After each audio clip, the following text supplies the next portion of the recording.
네, 여러분 반갑습니다. 2023년 4월 26일 주식시장 마감시장 및 이슈 종목 살펴보도록 하겠습니다. 해외시장 먼저 살펴보도록 하겠습니다. 해외시장은 전반적으로 하락세로 마감이 되었습니다. 다우존스 산업지수 1.02% 하락한 33,530.83, S&P 500도 1.58% 하락하면서 4,071.63, 나스닥 종합도 1.98% 하락하면서 11,799.16으로 마감이 되었습니다. 자, 은행들의 1분기 실적 문제로 인해서 은행권 리스크가 다시 부각이 되면서 3대 지수가 모두 하락 마감됐는데요. 전일 말씀드린 퍼스트 리퍼블릭 뱅크의 큰 폭의 하락이 대형 은행권들의 하락에 동시 불을 지피면서 같이 하락을 했습니다. 24일 날 실적 발표에 따르면은 매출액은 12억 달러, 시장 예상치 10억 2천만 달러보다 10% 정도 감소했으나 주당 순이익이 예상치 0.97달러보다 높은 1.23달러 발표로 월요일에는 12% 정도 급등 마감이 되었습니다. 그런데 이제 문제는 이제 어제 예금 기준으로 해서 급감이 했다는 소식이 들리면서 약 50%대로 급락하면서 하락이 되었는데요. 문제가 이제 예금 잔고인데 2023년 1분기 예금이 전년 동기 대비해서 72억 달러, 약 하나로 96조 원 감소한 1,045억 달러를 보유하고 있다고 이제 발표를 하면서 문제가 됐는데요. 이거는 지난 4분기보다 약 대략 40% 급감한 그런 수치입니다. 그래서 이제 그동안 1분기 동안 좀 잠잠해지나 했는데 실제로는 이제 뱅크런이 좀 많이 일어나면서 예금이 지난해 4분기보다 약 한 40% 급감했기 때문에 문제가 된다라고 얘기해서 또 급등했다가 또 동시에 바로 급락하는 그런 모습을 보여주었습니다. 다소 진정세를 보였던 은행들의 리스크가 갑자기 재부각되고 있고요. 최근 급락한 은행주들을 집중적으로 매수한 서학개미들의 타격도 불가피해질 것으로 보이고 있습니다. 지금 퍼스트 리퍼블릭 은행에 지원을 한 JP모건이나 대형 뱅크 오브 아메리카나 이런 은행들의 또 자금도 같이 들어가 있는 상황이기 때문에 최근 대형주 은행들은 상승을 좀 했었는데 전반적인 하락세로 끌어내리는 그런 도화선 역할을 좀 한 그런 모습입니다. 해외 종목들 살펴보면요, 좀 예상치를 뛰어넘는 실적 발표가 있었음에도 주가가 전반적으로 하락세를 면치 못했는데 은행권들의 동시 하락이 시장에 악영향을 주면서 종목들이 전체적으로 분위기를 좀 맞추는 듯한 그런 모습이었습니다. 자, 마이크로소프트와 구글이 먼저 실적 발표를 한 빅테크 기업인데요. 두 기업 모두 예상치를 상회하는 실적을 발표했음에도 어제는 주가가 동시에 좀 하락을 했습니다. 다행히도 이제 오늘 장전 개장 전에는 좀 급등세를 좀 보이고 있는데요. 마이크로소프트 같은 경우는 2.25% 하락하면서 275.42달러로 마감이 되었고요. 매출액 뜯어보니까 528억 6천만 달러, 주당 순이익 2.45달러로 기록이 되었고, 특히나 클라우드 서비스에서 220억 8천만 달러를 기록하면서 전체 매출이 전년 대비 7% 증가하는데 일조하는 그런 모습이었습니다. 다만 이제 호실적에 어제는 하락을 했습니다만은 차트를 잠깐 보시면 지금 장전에는 좀 급등세를 좀 보이고 있거든요. 그래서 오늘 밤은 좀 급등세를 보이지 않을까 생각이 됩니다. 마이크로소프트 차트를 보고 계신데요. 실적 발표한 어제는 이제 크게 2% 이상 하락하는 모습을 좀 보였습니다. 그래서 주가가 미리 선반영된 거 아니냐라고 했었는데 역시나 호실적에 호응을 하듯이 장전이긴 합니다만은 지금 7.45% 급등세를 보이면서 신고가가 나는 모습. 그러니까 실적 발표에 잠깐 빠졌다가 이제 그것을 다음 날 만회하는 그런 모습을 좀 보이는 것 같아요. 아무튼 크게 이제 등락폭은 좀 있습니다만은 장전에 조금 급등세를 좀 보이는 그런 모습을 좀 보이고 있는 것 같습니다. 자, 알파벳 A 구글도 호실적을 발표를 했는데요. 1분기 실적이 매출액이 697억 9천만 달러, 주당 순이익이 1.17달러로 시장 예상치를 좀 상회했고요. 다만 주가는 마이크로소프트와 같이 하락했습니다. 2% 하락하면서 103.85달러를 기록했는데 오늘 장전 거래에서 플러스로 전환될 것으로 예상이 되고요. 이날 알파벳 같은 경우는 700억 달러의 자사주 매입 계획도 같이 발표를 하면서 오늘 밤 이제 주가 상승이 예상되는 그런 상황입니다. 한번 가서 보면요. 문제 플러스로 돌아서는 모습이네요. 좀 장 초반에는 2% 가량 급등을 했었는데 지금 조금 내려앉아가지고 0.76%인데 뭐 더 이상 빠지지는 않을 것 같은 그런 느낌이네요. 자, 그래서 전체적인 기술주들은 상승세를 이어가고 있고요. 다만 이제 은행권들이 전체적으로 하락세를 면치를 못했습니다. 앞에서 말씀드렸던 퍼스트 리퍼블릭 같은 경우에는 49.38% 하락하면서 8.1달러로 마감이 되었고요. JP 모건도 그다음 뱅크 오브 아메리카, 그다음 웰스파고도 각각 2%대 하락을 하면서 하락 마감되었습니다. 해외 차트 잠깐 보시면요. 보고 계시는 차트가 지금 퍼스트 리퍼블릭 뱅크인데요.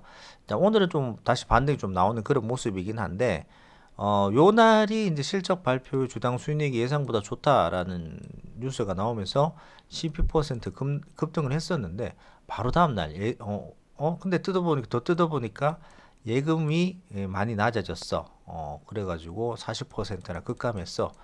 라고 얘기를 하면서 이제 40% 주가는 근 50% 빠졌습니다. 49% 정도 빠진 거기 때문에 약 50% 하락을 한 모습이고 퍼스트 리퍼블릭 뱅크가 이제 하락하다 보니까 웰스파고라든지 뭐 이런 은행들 그다음에 JP 모건 은행도 같이 동시에 2.17% 빠지면서 각각 하락하는 그런 모습을 보였습니다. 뭐 충격이 예금이 좀 줄어들긴 했습니다만 급감하긴 했습니다만은 요거 구간을 어떻게 또 잘 넘기게 되면 진정세를 좀 찾을 수 있지 않을까. 근데 계속해서 말은 나올 것 같습니다. 왜냐하면 퍼스트 리퍼블릭 뱅크의 차트를 보더라도 진정세를 좀 찾는 듯 하면서도 아직까지는 조금만 민감한 문제가 나오더라도 주가가 계속 빠져버리기 때문에 해외 투자를 하시는 분들은 좀 참고를 하셔가지고 이 빠진데 좀 더 빠진 지하 밑에 또 지하가 있을 수가 있으니까 조심하시는 게 좋을 것 같습니다. 자, 국내로 넘어가 보도록 하겠습니다. 국내 시장입니다. 코스피 코스닥 시장이 충격을 준 연속 하한가 종목들 요즘 뜨겁고 굉장히 말이 많은데요. 이 종목들로 인해 가지고 전반적인 침체 분위기를 면치를 못했습니다. 그러면서 양시장 모두 매도세가 강하게 나오면서 하락 마감되었는데요. 그럼에도 외국인들 같은 경우 코스피는 전기전자, 운수장비를 꾸준히 매수 중이고요.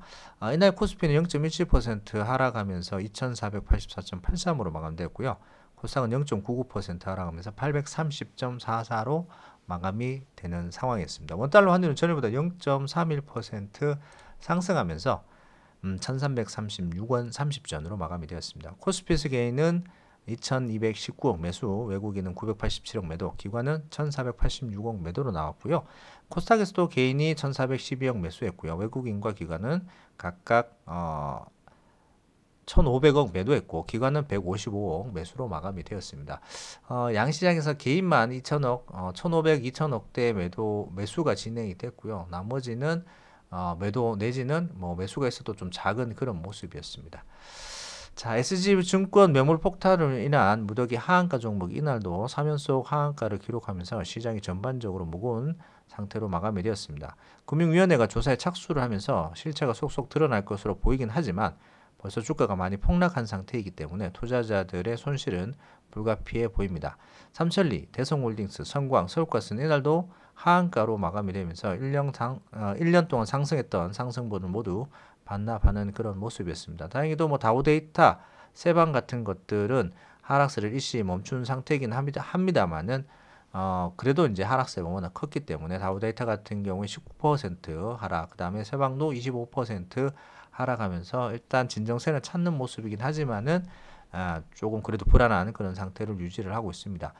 뭐 주가 조작 문제를 미연에 방지하지 못하고 사고가 터지고 나서 움직이는 금감원의 늦장 대응 때문에 투자자들이 원망 섞인 하소연을 많이 하고 있는데요. 이번 일로 인해서 또 좋은 어떤 공부가 되는 자료긴 합니다만은 여러분들께서 투자하시는 어떤 투자 비중에 대해서 심각하게도 고민해 봐야 될 문제가 아닐까 생각을 해보게 됩니다. 자, 전일 현대차의 어닝 서프라이즈급 실적 발표에서 기아도 호실적 발표를 이어갔습니다. 매출은 전년 동기 대비해서 29% 증가한 29.1% 증가한 23조 6,906억 원의 발표가 됐고요. 영업이익은 78.9% 증가한 약 2조 8천억 원으로 발표가 되었습니다. 주가가 장중 3.58%까지 급등을 하면서 신고가를 갱신을 하긴 했었는데 전반적인 시장이 좀 무거워서 그런지 신고가 갱신한 것을 유지하지 못하고 이제 하락하면서 뒤로 밀리면서 1.04% 하락한 85,700원으로 마감이 되었습니다. 최근 기아차의 어떤 상승 흐름세가 굉장히 강했는데요. 현대차에 이어서 기아도 장중 신고가를 오늘 갱신하는 그런 모습입니다. 아무래도 운수장비 쪽에 외국인들이 꾸준히 매수세가 들어왔는데 현대 기아 쪽으로 많이 매수가 된 것 같습니다. 그 다음에 오늘 이제 강세 업종 같은 경우 사료 음식료 업종이 있었는데요. 특히 사료 관련주 같은 경우는 EU가 우크라이나 농산물 수입을 일방적으로 중단해가지고 논란이 되었던 동유럽 국가들이 있습니다. 그런 국가들과의 타협안을 찾으면서 일단은 제일 처음에는 이제 폴란드, 헝가리, 슬로바키아, 불가리아, 루마니아 이런 국가들이 일방적으로 수입을 차단을 해봤기 때문에 문제가 좀 되었었는데 이제 타협안을 좀 찾는 그런 모습입니다. 그래서 수입을 중단했던 것을 인정을 해주겠다라는 얘기가 나오면서 우리나라 관련주들이 사료 관련주들이 급등을 했었는데요. 미래생명자원이 상한가 마감되었고요. 고려산업도 8.1% 상승하면서 4,205원, 이지바이오도 5.4% 상승하면서 3,905원, 그다음에 샘표도 3.13% 상승하면서 59,400원으로 마감되는 상황이 되었습니다. 우크라이나발 관련해 가지고 사료 관련, 비료 관련 종목들 이런 것들은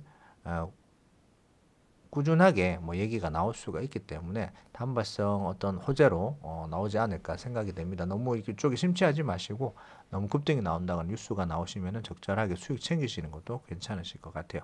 자, 오늘은 여기까지 하고요. 저는 밤 10시에 수요일이니까 다시 찾아뵙도록 하겠습니다. 감사합니다.